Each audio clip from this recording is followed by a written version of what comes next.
L'Égypte, le pays des pyramides et des pharaons, riche d'histoires majestueuses et d'exploits impressionnants, lesquels ont survécu aux siècles grâce aux peintures et aux monuments construits par les anciens Égyptiens. Au cours du Nouvel Empire, il est devenu évident que les pharaons égyptiens et leurs forces militaires n'étaient pas à la hauteur des menaces étrangères. Afin d'y remédier, les Égyptiens ont commencé à engager des troupes de mercenaires venus de Nubie et de Libye. En récompense de leurs services, les mercenaires recevaient des terres sur lesquelles s'établissaient leurs familles qui vivaient et travaillaient pour le pharaon. L'armée s'est également mise à utiliser des prisonniers, le plus souvent sur les lignes de front. De meilleures tactiques de combat ont aussi été développées. Des officiers bien entraînés commandaient des troupes autonomes comptant jusqu'à 6000 hommes. Les soldats issus de familles modestes recevaient un salaire pour leur enrôlement. Mais ils n'avaient pratiquement aucune chance de progresser dans leur carrière militaire, ce droit étant réservé aux enfants de familles plus nobles. C'est aussi au cours du Nouvel Empire que les Égyptiens se sont mis à développer leur flotte maritime.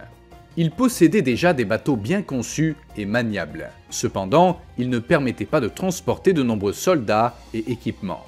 Cela a conduit à la création de remarquables galères de guerre aux formes élancées et menaçantes.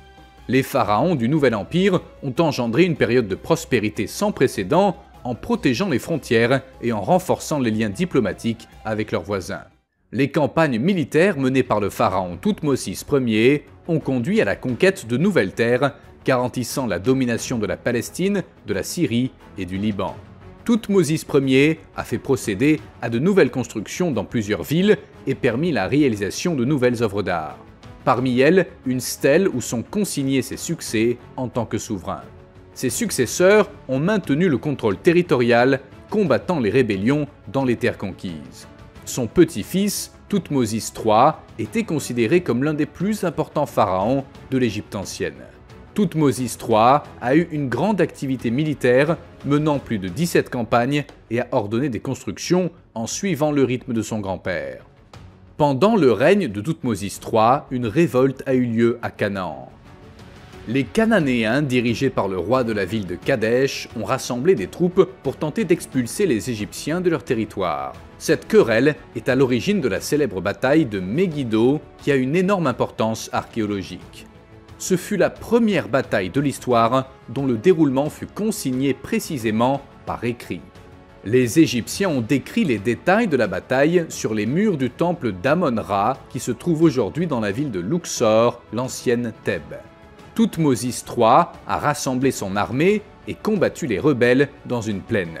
Sa victoire a provoqué la retraite des Cananéens dans la ville de Megiddo, au sommet d'une colline. La bataille s'est terminée après que Megiddo a été assiégée pendant 7 mois, ce qui a conduit à la reddition de la ville. C'est également lors de la bataille de Megiddo qu'a été utilisé pour la première fois l'arc à poulie, plus efficace que les arcs utilisés jusqu'alors. La victoire a été très profitable pour les Égyptiens. Selon les rapports, ils se sont emparés de 894 chars de guerre, dont 2 couverts d'or et 2000 chevaux. Après cette victoire et la conquête ultérieure des territoires, l'Égypte a atteint son apogée. Sa domination territoriale commençait à l'Euphrate, en Syrie, et allait jusqu'à Napata, en territoire couchite. Plus tard, Thoutmôsis III a attaqué le royaume de Mitanni, qui appartenait aux Horites. Il a gagné à nouveau et annexé de nouvelles terres à l'Égypte, ainsi qu'un nouveau contingent de soldats capturés. Thoutmôsis III aurait visité la cité grecque de Crète, ce qui ferait de lui le premier pharaon de Haute-Égypte à avoir voyagé par la mer et à avoir visité une nation étrangère. Mais tout ne s'est pas bien passé pour les Égyptiens pendant le Nouvel Empire. Une période de turbulence a éclaté lorsqu'un nouveau pharaon est monté sur le trône. Le pharaon Akhénaton était l'une des figures les plus controversées de l'histoire égyptienne et sa vie est riche de mystères et de questions. Akhénaton voulait faire disparaître le culte et les divinités traditionnelles de l'Égypte. Il a défié plus de 1500 ans de tradition religieuse en décidant de vénérer un dieu unique, décrétant que le dieu Aton était le seul créateur de toutes les choses et de tous les êtres vivants. Le dieu Aton était la personnification du soleil, source de lumière et de chaleur pour le monde. Le pharaon a choisi le nom d'Akhenaton, qui peut être traduit par celui qui loue Aton. Akhenaton était un pharaon négligent dans ses relations diplomatiques et militaires. Les royaumes voisins ont rompu leurs relations avec l'Égypte et certains sont redevenus des menaces. Les anciens Égyptiens ont par la suite appelé Akhenaton le pharaon fou. Le monarque ne cessait de faire étalage de sa ferveur religieuse, affirmant « Aton vit et nul autre que lui ». Ce comportement a rendu furieux de nombreux prêtres et citoyens, provoquant des émeutes et des violences dans certaines parties du royaume. La principale épouse d'Akhenaton était la reine Néfertiti, qui a acquis une renommée mondiale lorsque son buste a été découvert en 1912 par des archéologues allemands.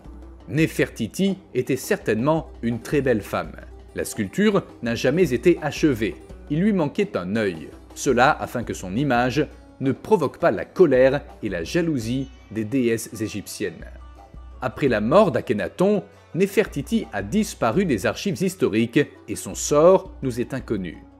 Akhenaton a régné pendant environ 17 ans. Cette période a été suffisante pour que l'Égypte perde beaucoup de son influence et de sa domination. La cause de la mort d'Akhenaton est inconnue. On soupçonne qu'il a été assassiné sur ordre des prêtres qui vénéraient les anciens dieux. Akhenaton a eu de nombreux enfants. L'un d'entre eux aura une importance particulière dans l'histoire de l'Égypte. En effet, il avait pour fils le célèbre Toutankhamon. Après la mort d'Akhenaton, l'Égypte a traversé une période troublée. Son fils était encore trop jeune pour hériter du trône et ses filles ne pouvaient pas accéder au pouvoir en raison de l'existence d'un héritier mâle. C'est une figure mystérieuse qui a pris le pouvoir, Smenkhkarê. Selon certaines hypothèses, Smenkhkarê était en réalité Néfertiti qui aurait hérité du trône et changé de nom.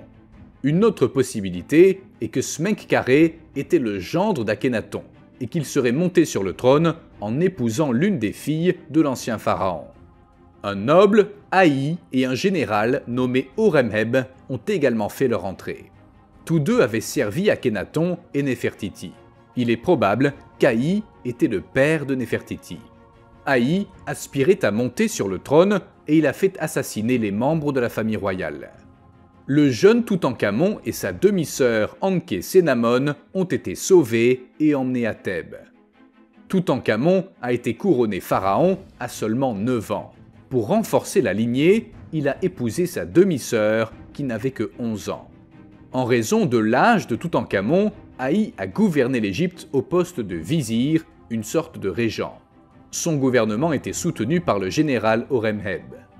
Au fil des années, Toutankhamon s'est montré plus actif et autoritaire, ordonnant la construction de temples pour les anciens dieux de l'Égypte.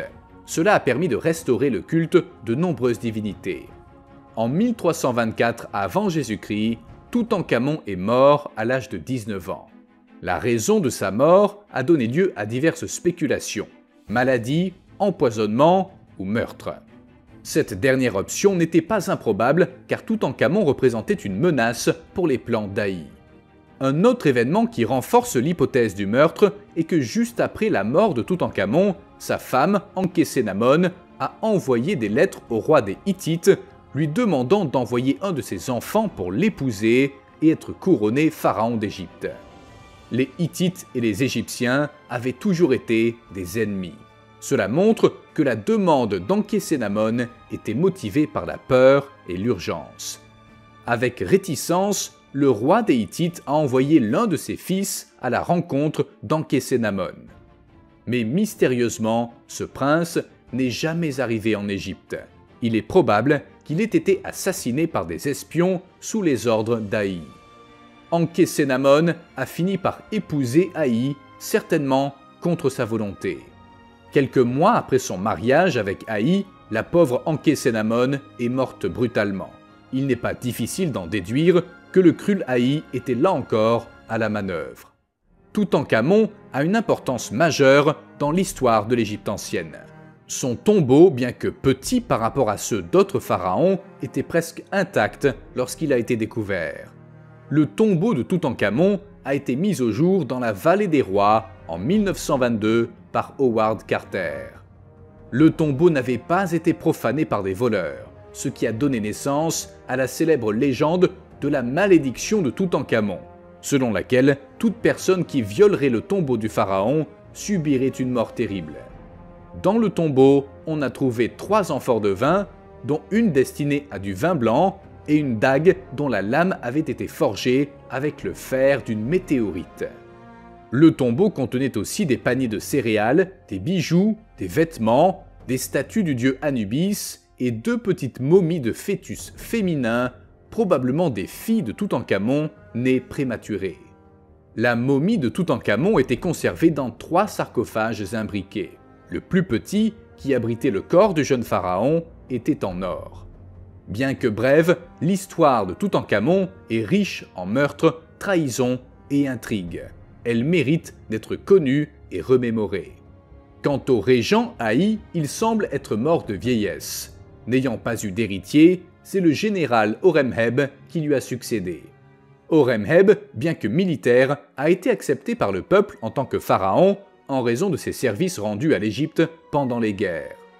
L'histoire égyptienne va encore connaître de nombreux rebondissements, et l'avènement du célèbre pharaon Ramsès II fera naître la peur dans le cœur des ennemis de l'Égypte.